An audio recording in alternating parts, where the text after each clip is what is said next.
জৈন বন্ধুরা নমস্কার। তো আজকের ভিডিওটা তোমাদের এসএসসি জিডি টপিকের উপর তোমাদের এই ভিডিওটা বানাচ্ছি। 2025-এ যারা তোমাদের ফিজিক্যাল আছে, মোটামুটি তোমাদের কবে থেকে একটা নোটিশ তোমাদের মধ্যে ভাইরাল হয়েছিল যে 20 আগস্ট থেকে তোমাদের ফিজিক্যাল স্টার্ট হবে। আসলে কি সত্যি কি তোমাদের 20 আগস্ট থেকে ফিজিক্যাল স্টার্ট হবে, সেটা আজ তোমাদের পুরো ডিটেলসে বলবো। তো প্রথম থেকে শেষ পর্যন্ত ভিডিওটা ভালো করে দেখবে। তো চলো ভিডিওটা শুরু করা যাক। তো সবার প্রথমে তোমাদের যে নোটিশটা তোমাদের ভাইরাল হয়েছিল কুড়ি, সেখানে তোমাদের তুমি স্পষ্টভাবে লেখা আছে যে তোমাদের 20 আগস্ট থেকে কিন্তু তোমাদের ফিজিক্যাল স্টার্ট হয়ে যাবে। তোমাদের এসএসসি ওয়েবসাইটে কিন্তু কোনো রকম নোটিশ দেওয়া হয়নি, কিন্তু বলে রাখি এটা কিন্তু অরিজিনাল নোটিশ।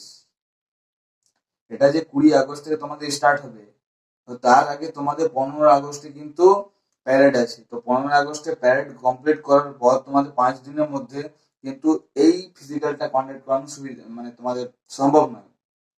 তারপরে আবার তোমাদের যে তোমাদের মানে এত যে বৃষ্টিপাত হচ্ছে, বৃষ্টিপাতের কারণে তোমাদের ফিজিক্যাল যে তোমাদের জন সেন্টারগুলোতে হবে ফিজিক্যাল, সেখানে কিন্তু ফিজিক্যাল করাতে অনেকটা অসুবিধা হবে। তার জন্য তোমাদের ফিজিক্যাল যেটা আছে, ফিজিক্যালের ডেট পেছিয়ে যাবে তোমাদের। তো ফিজিক্যালের ডেট তোমাদের কবে থেকে থাকবে, মোটামুটি তুমি ধরে নিতে পারো যে ডেটটা তোমাদের 20 আগস্ট থেকে ছিল, তো ওটা তোমাদের 28 বা 29 বা 31 তারিখ থেকে তোমাদের স্টার্ট হয়ে যাবে। কিন্তু মোটামুটি 8 থেকে 9 দিন তোমাদের পিছিয়ে যেতে পারে। কারণ তোমাদের দুটো কারণ হতে পারে। এক তো তোমাদের এই যে এত তাড়াতাড়ি করছে, কারণ তোমাদের 15 আগস্টে একটা তোমাদের প্যারেড থাকে জানোই তোমরা। তো আর্মির মানে তোমাদের প্যারামিলিটারি ফোর্সের কিন্তু প্যারেড হয়, বিএসএফ, সিআরপিএফ, আইটিবি, পিএসএসবি, সিআইএসএফ সবাই হয়, ঠিক আছে। আর তাছাড়াও তোমাদের যে বৃষ্টিপাত হচ্ছে তার কারণে কিন্তু ফিজিক্যাল করানো একটু অসুবিধাজনক। তার জন্য ফিজিক্যালের ডেটটা একটু পেছোতে পারে। এবং মেডিকেল তোমাদের কিন্তু আলাদাভাবে হবে, মেডিকেল তোমাদের একসঙ্গে হবে না। হয়তো মেডিকেলের জন্য আলাদা কোনো মেরিট লিস্ট লাগবে না, কিন্তু তোমাদের যারা যারা তোমরা পাস করবে ফিজিক্যাল, তোমাদেরকে সবাইকেই মেডিকেলে ডাকতে পারে, কিন্তু তোমাদেরকে আলাদা কোনো মেরিট লিস্ট তোমাদের জন্য কিন্তু লাগবে না মেডিকেলের জন্য, ঠিক আছে। তো ফিজিক্যালে তোমাদের আরএফআইডি যদি থাকে তাহলে তোমাদের কিন্তু গ্রাউন্ডের মধ্যে দৌড়াতে হবে। আর আরএফআইডি যদি না থাকলো তোমাদের, তাহলে কিন্তু তোমাদের 5 কিলোমিটার হয়তো এরকম ভাবে দৌড়ালো যে সেন্টার থেকে স্টার্ট করলো, কোনো রাস্তা থাকলো যে 5 কিলোমিটার অনুযায়ী এখান থেকে যে এখানেই শেষ হবে, তবে তোমাদের 5 কিলোমিটার কিন্তু শেষ হচ্ছে। সেই অনুযায়ী তোমাদের কিন্তু সেই যারা সেন্টার গুলো আছে সিআরপিএফ এর আন্ডারে, সেইভাবে তোমাদের কিন্তু কন্ডাক্ট করানো হবে, ঠিক আছে।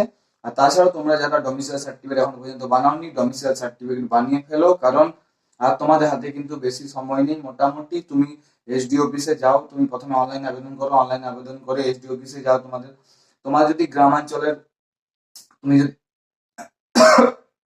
সরি তুমি যদি গ্রামাঞ্চলের কোনো জায়গায় থেকে থাকো, তো গ্রামাঞ্চলে তুমি প্রথমে তো তোমার বিডিও অফিসে জমা করো।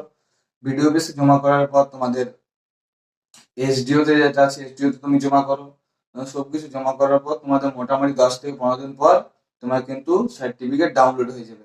তাছাড়া ওবিসি যারা ওবিসি যারা তোমরা ডাউট করছিলে যে ওবিসি তোমরা যে সেন্ট্রালে বানিয়েছো, তো সেন্ট্রালে যে তুমি এখন যে ডেট অনুযায়ী তুমি তো বানাওনি, তোমার যে ফর্ম ফিল আপের ডেট স্টার্ট হয়েছিল তুমি তার মধ্যে শুরু ফিজিক্যাল ডেট এবং শেষের ফিজিক্যাল ডেট তুমি কিন্তু সেই মধ্যে বানাতে পারোনি ওবিসি সার্টিফিকেট সেন্ট্রালের, কিন্তু তোমাদের স্টেটেরটা অনেকদিন আগে বানিয়েছো। তো তোমাদের কোনো ওখানে অসুবিধা হবে না, কারণ তোমাদের যে তুমি স্টেটেরটা প্রথমে দেখাবে যে স্টেটেরটা আমাদের চলছিল, আর তখন আমাদের ওবিসির কিন্তু মামলাটা যেটা চলছিল সেটা কিন্তু চলে যাচ্ছিল।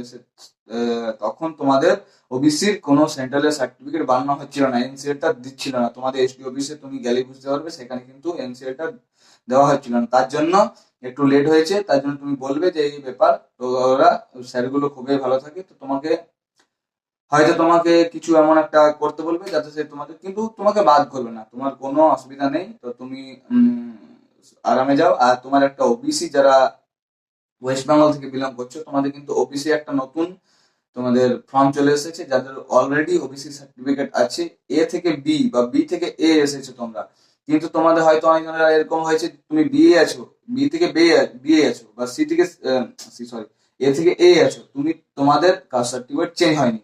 তাতেও কিন্তু তোমাদের নতুন ফর্মটা অ্যাপ্লাই করে পরে সেখানে তুমি বিডিও অফিসে বা তোমাদের যেখানে আছে যেটা, সেখানে কিন্তু তোমাকে জমা করতে হবে। জমা করার পর তুমি অনলাইনে স্ট্যাটাস চেক করতে পারবে। ওই যে তোমার সার্টিফিকেট নাম্বার ছিল সেই সার্টিফিকেট নাম্বারে তোমার কিন্তু নতুন একটা ওবিসি সার্টিফিকেট তোমার কিন্তু ডাউনলোড হয়ে চলে আসবে, সেখানে তুমি ডাউনলোড করতে পারবে। তো আবেদন স্টার্ট হয়ে গেছে, তুমি যাও আবেদন করো। এবং সবকিছু প্রসেস যেটা আছে, তো প্রসেস আমার ভিডিও অলরেডি তোমাদের যে ডিসক্রিপশন বক্সে তোমরা দেখতে পাচ্ছ, ডিসক্রিপশন বক্সে আমার ভিডিওটা দেওয়া আছে, সেখান থেকে তুমি যেতে পারো।